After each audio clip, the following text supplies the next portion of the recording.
अयोध्या रेसिपीमध्ये आपलं सर्वांचं स्वागत आहे। आज आपण बनवणार आहोत ज्वारीच्या पिठाची धिरडे। त्याच्यासाठी 2 वाट्या ज्वारीचं पीठ घेतलेलं आहे। थोडंसं बेसन पीठ टाकायचं, त्याच्यामध्ये थोडासा ओवा टाकायचा, लसूण टाकायचं त्याच्यामध्ये थोडासा अगदी, आणि कोथिंबीर टाकायची, जिरे पावडर टाकायचं आणि थोडंसं मीठ पण टाकायचं त्याच्यामध्ये। आता हे आपण पीठ भिजवून घेणार आहोत। हे पीठ जे आहे ते आपल्याला एकदम पूर्ण हे मिक्स करायचं नाही, एकदम पाणी टाकून पातळ नाही करायचं। असं त्याला मॅश करीत थोडं थोडं पाणी टाकून त्याला पातळ करून घ्यायचं आहे। एकदम जर आपण पाणी टाकलं तर धिरडे मोडू शकतात।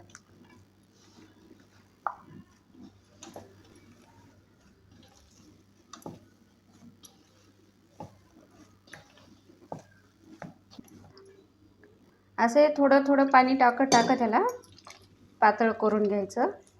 पूर्वीचे लोक हिवाळ्यामध्ये ऊसाचा पाक यायचा, त्याच्यासोबत हे धिरडे अवश्य करायचे।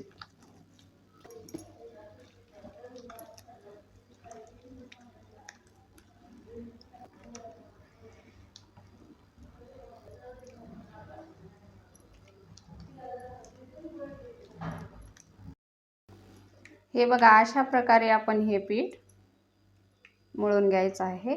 असं पातळ सैलसर करायचं आहे, जास्त घट पण नाही करायचं। घट केल्यामुळे धिरडे हे जाड होतात। करायचं 10 मिनिटासाठी झाकण ठेवणार आहोत भिजण्यासाठी। आता हे आपलं पीठ भिजलेलं आहे, तर आता आपल्याला धिरडे करून घ्यायचे आहे। त्याच्यासाठी हे जे धिरडे टाकण्याचं हे जे आपण वाटी घेतलेली आहे, त्याला असा काट असायला पाहिजे, नाहीतर व्यवस्थित धिरडं आपलं पडत नाही। आता आपण हे धिरड्याचा तवा प्लेन असा असणारा घेतलेला आहे। आपल्या साध्या तव्यावर धिरडे मध्यभागी खोल होऊ शकतात, खोल असल्यामुळे जाड होऊ शकतात।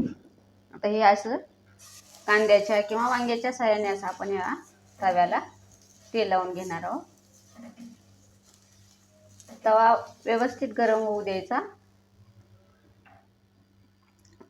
आता आपण याच्यामध्ये हे धिरडं टाकून घेणार आहोत। हे बघा, असं गोल असं व्यवस्थित अगदी आपण हे धिरडं असं टाकायचं आहे। आता याला आपण 2 मिनिटासाठी झाकण ठेवून घेऊया। माझ्या चॅनलला नवीन असाल तर लाईक, शेअर, सबस्क्राईब करायला विसरू नका।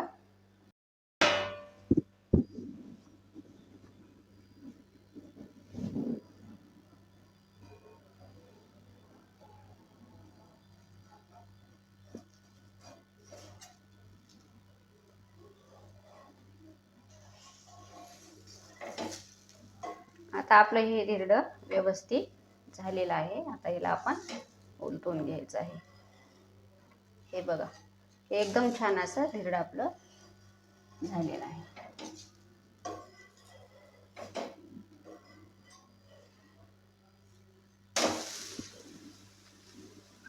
आता आपण याला 2 मिनिट खालच्या साईडनं भाजून घेणार आहोत।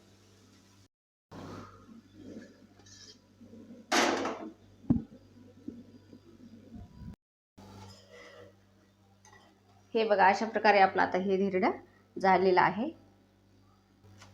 हे जे धिरडे आहे ते आपण रसासोबत खाऊ शकता, दुधासोबत खाऊ शकता, पाकासोबत, कशासोबतही हे अगदी छान खायला लागणार असं आहे। व्हिडिओ कसा वाटला ते नक्की कमेंट करून मला सांगा।